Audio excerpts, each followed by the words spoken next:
Bienvenidos a las capacitaciones de electricidad básica impartida por los estudiantes de la Escuela Politécnica del Litoral mediante lo que es el servicio comunitario. Como primer módulo vamos a tener lo que es la introducción a la electricidad. ¿Qué vamos a tratar en lo que es la introducción a la electricidad? Vamos a tratar lo que es electricidad o respectivamente voltaje, corriente y resistencia. Cabe recalcar que todos estos temas son importantes y tener claro en qué consiste cada uno para poder realizar nuestra práctica con respecto a lo que es electricidad. Como primer tema vamos a tener ¿qué es la electricidad? Ustedes observan que la electricidad es el producto del flujo de electrones de un átomo a otro, debido a las propiedades electromagnéticas del mismo. Toda materia está formada por átomos. Si estos átomos son capaces de ceder o recibir electrones, entonces se formará una corriente eléctrica. Eh, Se van a preguntar, ¿cómo se desplaza el electrón en un material? Tenemos que tener en cuenta, claro, algo, que para que esto suceda, este desplazamiento, es necesario que alguna forma de energía se convierta en electricidad. Es decir, se pueden emplear 6 formas de energía, cada una de las cuales podría considerarse como una fuente independiente de electricidad. Como siguiente tema, vamos a tener que reconocer los tipos de materiales que vamos a tener en el medio ambiente que vamos a tratar. Entre los materiales vamos a tener material aislante.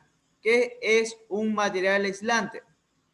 Un material aislante son aquellos que reducen, resisten o impiden completamente el paso de alguna clase de energía, como el calor o la electricidad en este caso. ¿Para qué sirven? Sirven para proteger a los seres vivos, alimentos y otros objetos de los elementos. Ok, cabe recalcar que para que cumplan bien su función, estos materiales necesitan principalmente tener una conductividad térmica baja que les permita reducir la transmisión de calor. Por consiguiente, nosotros vamos a tener entre los materiales aislantes madera, vidrio, aire, corcho, hule, espuma o cerámica. Estos materiales ustedes los van a encontrar en su casa, ya sea la madera, en los árboles, el vidrio que tenemos en nuestras propias casas, el aire no es conductivo, el corcho tampoco conduce, el hule espuma y la cerámica, ¿sí? ¿Qué es un material semiconductor? Estos materiales con semiconductores, como es el silicio, como es el germanio, presentan propiedades eléctricas que están entre los conductores y los aislantes. Se utilizan principalmente como elementos de los circuitos electrónicos. Ustedes observan que los materiales semiconductores van a estar integrados entre los circuitos, los transistores, los diodos y microprocesadores. Estos elementos normalmente lo encontramos en cualquier aparato electrónico. Si ustedes tienen la oportunidad de desarmar, van a encontrarse todos estos elementos, tipo en una placa. Claro, vemos el ejemplo de una placa madre de computadora, donde vamos a tener los transistores, los diodos y los microprocesadores que conforman esa placa. Estos materiales son semiconductores. Recuerden que estos materiales estarían compuestos por el silicio o por el germanio. Y aquí tenemos que tener claro cuáles son los materiales conductores que vamos a tener en nuestro sistema o nuestro medio ambiente para prevenir cualquier riesgo entre contacto eléctrico. Entre los materiales conductores en sí, ¿qué es un material conductor? Los materiales conductores son aquellos materiales que convierten electrones que puedan moverse libremente. Como ya hemos dicho, para producir electricidad, necesita viajar el electrón a un lugar a otro para producirse esa electricidad. Entonces, al ser este material un conductor, no va a permitir el libre paso del electrón hacia otro lado para que se genere esa electricidad que tanto deseamos. Entre los principales que vamos a tener el cobre, lo que es el oro, la plata, el agua y el hierro y el aluminio. Cabe recalcar, hay que tener claro que estos materiales son normalmente comunes en nuestra vida. El cobre lo vemos lo que es en muchos casos en las monedas. El oro que ya normalmente ustedes lo saben cuáles son. La plata, el agua, el hierro, el aluminio y entre otros materiales van a ser lo que son semiconductores, principalmente los metales. Entonces, una vez aclarado cuáles son los materiales conductores, semiconductores y aislantes, vamos a ver qué es el voltaje. ¿Qué es el voltaje? El voltaje es el trabajo por unidad de carga que ejerce sobre una partícula en un campo, donde el voltaje es la magnitud que da cuenta de la diferencia potencial que existe entre dos puntos determinados. Es decir, si ustedes observan en esta figurita que tenemos aquí, el voltaje es entre el punto A y el punto B, donde está producido el movimiento de dicho electrón. ¿Sí? Entre los voltajes tenemos de diferentes formas de mencionarlos. Por si acaso se vayan en el transcurso de los módulos, vamos a mencionar o vamos a utilizar diferentes términos, las cuales podríamos utilizar tensión eléctrica, diferencia potencial. Es lo mismo, no se vayan a estar confundiendo, es lo mismo. Voltaje podemos estarlo definiendo tanto como tensión eléctrica o diferencia de potencial. Si algunos de los estudiantes que estamos capacitando, si ustedes presentan, le dicen tensión eléctrica, recuerden, es voltaje. Si le dicen diferencia de potencial, es voltaje. No se vayan a estar confundiendo, ¿sí? Entonces, entre los tipos de voltajes vamos a tener lo que es el voltaje continuo y el voltaje alterno. Aquí tienen que tener en cuenta estas dos gráficas que están aquí, que representan cómo viaja o cómo se genera el cambio de voltaje a través de un transcurso de tiempo. Si ustedes observan en la primera gráfica, el voltaje es una línea. En la segunda gráfica, el voltaje va a ir variando mediante transcurre el tiempo. ¿Sí, verdad? ¿Qué sucede con eso? Para una, al ser continua, constante en el transcurso del tiempo, muy bien lo dice, voltaje continuo. Va a ser, aquí tenemos, por ejemplo, ahorita un tiempo, un segundo. Han pasado, tenemos en un segundo, tenemos un voltaje de 5, qué sé yo.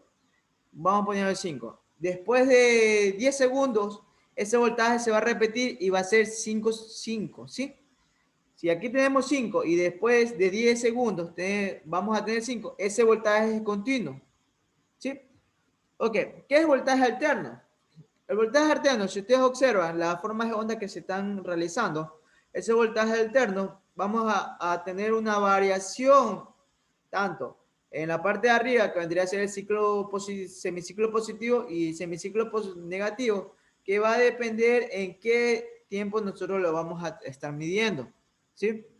Ok, el voltaje alterno, vamos a tener diferentes clasificaciones, que normalmente vamos a utilizarla en nuestra vida. Alta tensión, media tensión y baja tensión. Ustedes se van a preguntar cuánto es el valor de cada uno con respecto en alta, en media y en baja. ¿Cuánto se va a manejar?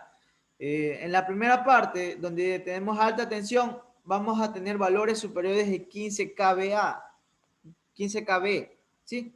De 15 kV, que significa 15 kilovoltios, ¿sí? En lo que es media tensión, vamos a tener entre 600 y 15.000 voltios, ¿sí? Entre 600 y 15.000 voltios. Y en lo que baja tensión, que es normalmente lo que son zonas residenciales o comerciales, tiene un valor máximo de 600, es decir, que no va a exceder de ese valor, ¿sí? Vamos a repetir de nuevo. Tenemos alta, media y baja. Alta son valores superiores de 15.000 voltios. Media son 15.000 a 15.000 voltios a 600. Y baja, que vendría a ser menores a 600. Eso, en esta parte de aquí, cabe recalcar que nosotros vamos a estar en baja tensión. Porque vamos a hacer lo que es con respecto a casas residenciales. Como ya lo habíamos explicado, ¿qué era voltaje alterno? ¿Qué es voltaje continuo? Voltaje alterno es aquel que cambia sus valores entre cantidades negativas y positivas durante un ciclo. Si ustedes observan en la gráfica que está aquí, en un lado está lo que es alterno y en el otro lado está lo que es el continuo. Al ir variando el voltaje, al ir variando el voltaje en el transcurso del tiempo, vamos a decir que es alterno. El voltaje alterno varía con respecto al transcurso del tiempo. Y el voltaje continuo es aquel que no varía entre los valores negativos y positivos durante todo su ciclo, es decir, que se va a mantener constante, ¿sí? Aquí, como ya lo habíamos explicado, tenemos los niveles de tensión. Aquí ya está más detallado entre extra alta tensión, media tensión, baja tensión y muy baja tensión, ¿sí? Los valores que comprenden sería entre extra alta tensión, sería de 230 kilovoltios. Entre alta tensión sería entre un rango de 57 kilovoltios a 230 kilovoltios. Y de media tensión vendría a ser de 1000 voltios a 57.5 kilovoltios, y de baja tensión vendría a ser de 25 kilovoltios a 1000 kilovoltios. Y con respecto a lo que es muy baja tensión vendría a ser 25 voltios, menor a 25 voltios. Y como último parte de esta aquí, cabe recalcar que en los voltajes en los hogares, nosotros vamos a medir con un voltímetro. No sé si se puede apreciar bien en la pantalla. Vamos a ver. Ok. Vamos a utilizar un voltímetro para proceder a medir lo que es. Ahí sí se observa. Vamos a proceder a medir lo que es el voltaje AC. Recuerden, el voltaje que nosotros vamos a medir en nuestros hogares es el voltaje AC. Es decir, posteriormente vamos a enseñar cómo se utilizan las mediciones de este voltímetro, pero cabe recalcar que el voltaje que nosotros vamos a medir es AC en nuestros hogares y que ese voltaje es alterno y se mide en paralelo en dos puntos que ustedes tienen, se va a medir el voltaje AC, ¿sí? Eso es todo y damos a continuación a nuestro compañero que va a continuar con los otros temas faltantes en este primera parte de la capacitación de electricidad básica. Gracias.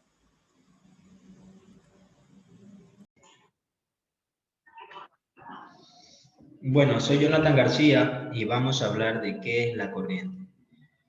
La corriente no es nada más que el efecto que provoca la circulación de electrones a través de un circuito cerrado.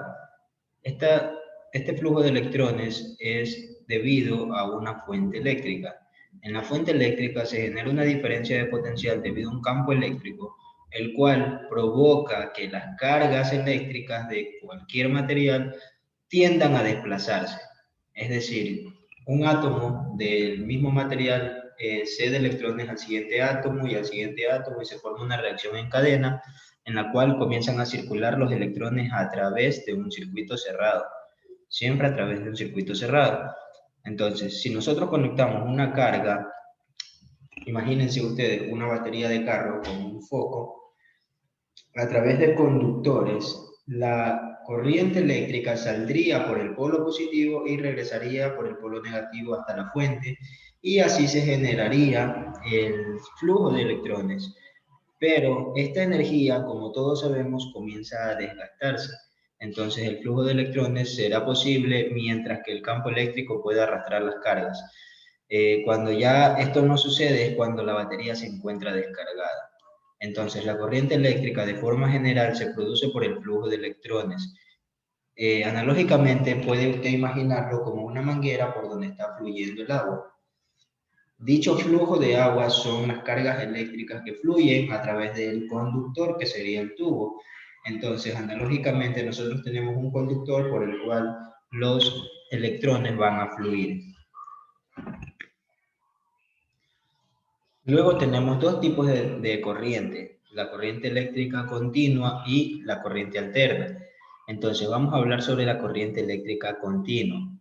La corriente eléctrica continua es provocada por fuentes en las cuales se almacenó energía, como unas baterías de carro o como un panel solar genera también corriente directa. Ya, son corrientes que no varían su valor de magnitud entre valores positivos y valores negativos. Siempre se mantienen o positivos o negativos. Entonces, les digo esto porque una corriente directa usted la puede dibujar como una línea directa a un valor de amplitud, asumiendo 10 voltios, pero también puede ser una señal cuadrada, la cual nunca tiene valores negativos bajo el eje. Es decir, en un instante de tiempo vale 10 y en el siguiente instante vale 5 y luego vale 10 nuevamente y luego vale 5 nuevamente y así se repite el ciclo. Entonces, esta corriente también es continua porque sus valores no varían entre valores positivos y negativos. Sin embargo, esta no es corriente continua directa, sino pulsante. Entonces, nosotros decimos que el valor constante durante todo su ciclo nos da una corriente directa.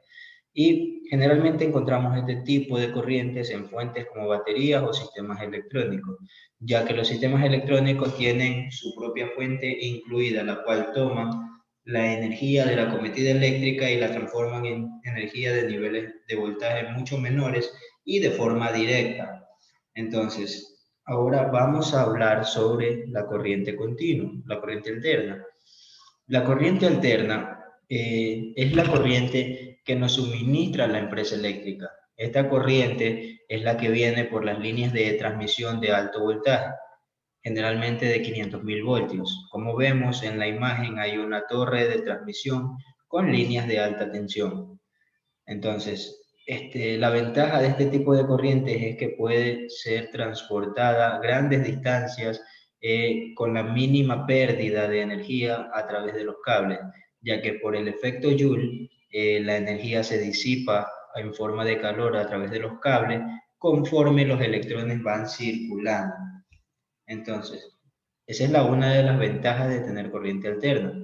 Ahora, ¿qué sucede? La corriente alterna varía sus valores de magnitud entre valores positivos y negativos, como podemos apreciar en esta figura donde encontramos tres ondas, las cuales son de un sistema trifásico de energía.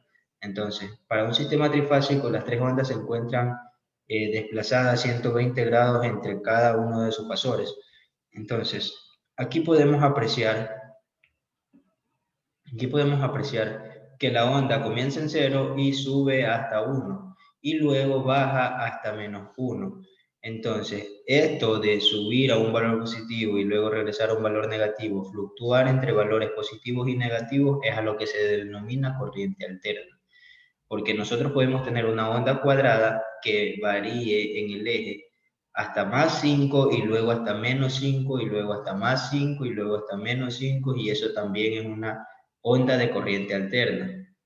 Entonces, ahora nosotros tenemos siempre en nuestros hogares lo que se denomina carga eléctrica.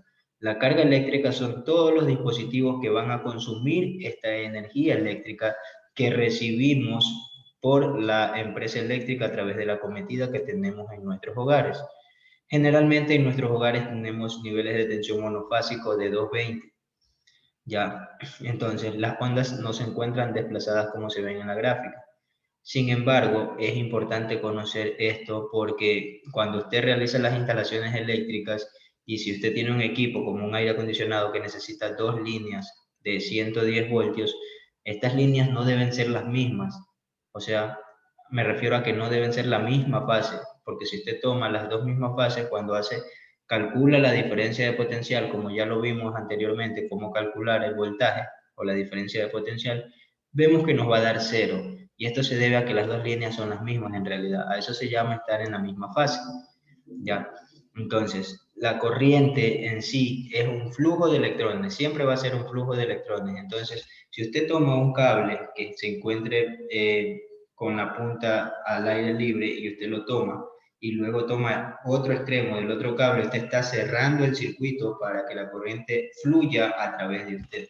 Por eso que usted siente la descarga eléctrica. Sin embargo, si usted toma uno de los cables y no hace puesta a tierra de ningún modo, es decir, no se encuentra sin zapatos, se encuentra con las protecciones de vida, no le va a fluir corriente a través de su cuerpo porque no está cerrando el circuito. Sin embargo, si usted toma otro cable o toca la pared o el piso, entonces la corriente busca fluir por su cuerpo hasta llegar a tierra. Siempre la corriente va a buscar fluir desde un mayor potencial hasta un menor potencial. Entonces, la corriente alterna simplemente es este flujo de electrones que varía en el tiempo, ¿ya? Y varía conforme a una frecuencia. Para nuestro caso en Ecuador, la frecuencia de fluctuación es de 60 Hz. Es decir, que la corriente cambia 60 veces por segundo entre sus valores positivos y negativos. Luego tenemos también lo que es resistencia eléctrica.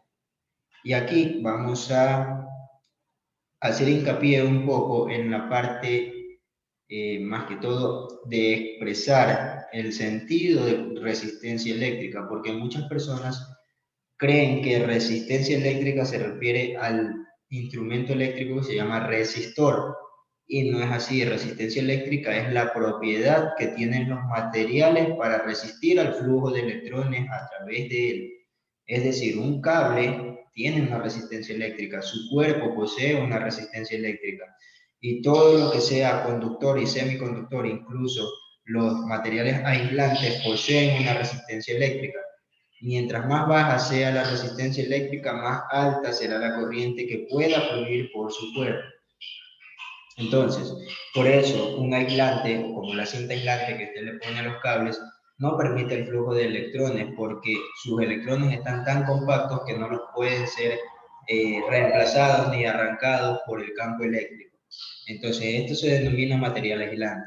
Pero un material conductor, como el cobre, que tiene muchos electrones libres en su última capa de valencia, es un alto conductor porque los electrones tienen la libertad de desplazarse de un átomo a otro, de un átomo a otro, y esto provoca el flujo de electrones, que es la corriente eléctrica.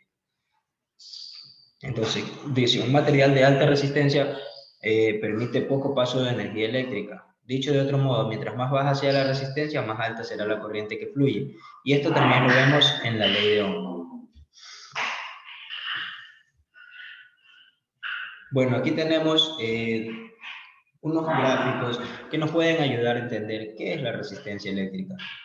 Primero nos centraremos en los gráficos inferiores.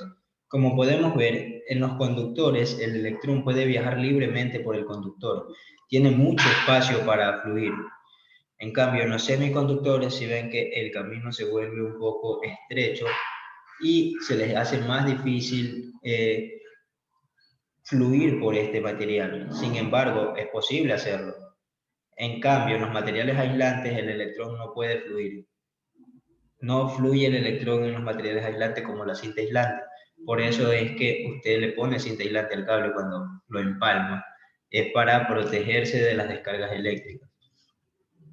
Entonces, ahora internamente podemos ver en la imagen superior, podemos apreciar cómo se realiza el flujo y la resistencia de estos electrones. Podemos ver que este material posee un estrechamiento en la mitad, por lo que si usted se fija, vienen 3 electrones y solo pasa uno por ese cuello de botella.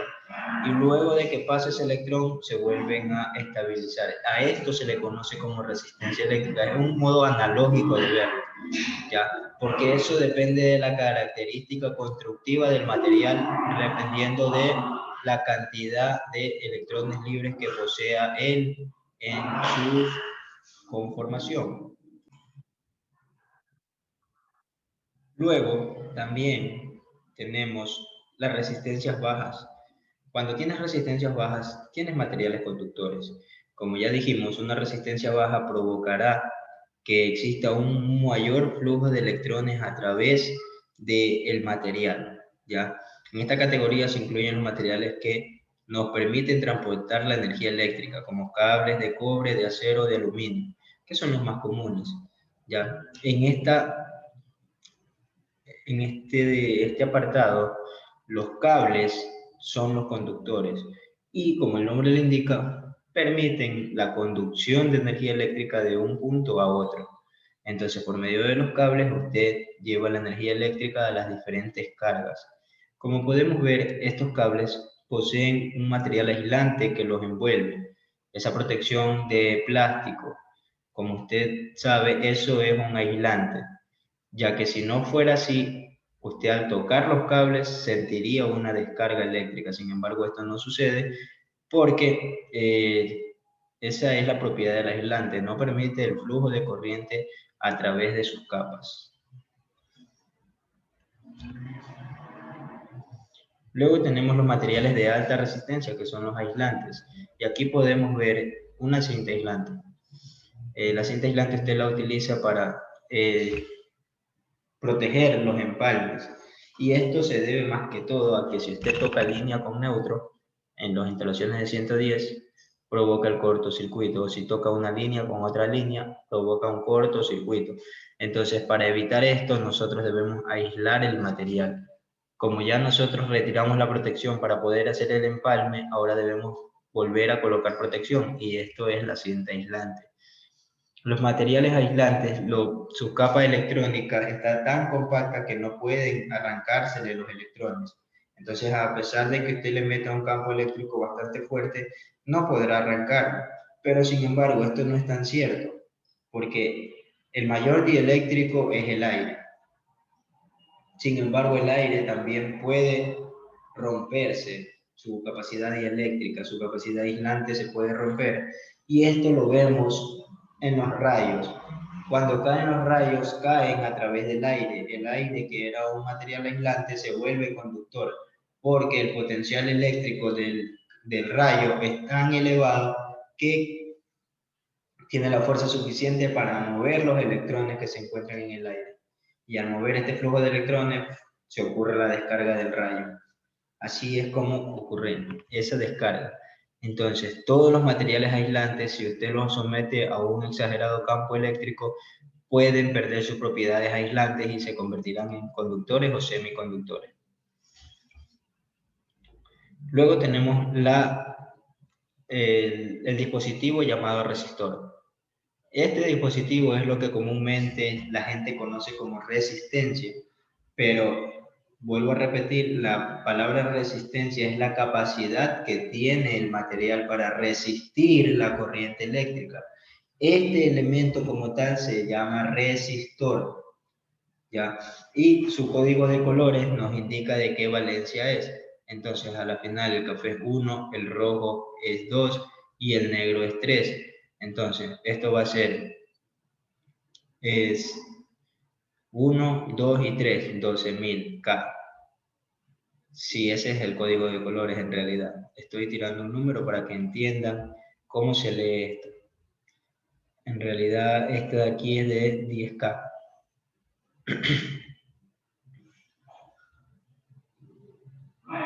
Bueno, entonces, la propiedad de este elemento es estrangular el paso de corriente. Por eso miren el diagrama esquemático que él tiene. Es como un zigzag. Eso nos indica que nos impide el flujo rápido de electrones, porque si fuera una línea recta los electrones circulan. Pero como tienen que hacer el zigzag, obviamente su velocidad de deriva varía. Entonces, este dispositivo se usa para controlar la cantidad de corriente que circula por un circuito. Cuando usted conecta un foco LED, debe ponerle una resistencia para que el valor de la fuente se distribuya, el valor del voltaje de la fuente se distribuya en el voltaje que consume el resistor más el voltaje que consume el diodo. Entonces ahí es la forma en la que se controla la corriente. Muchas gracias.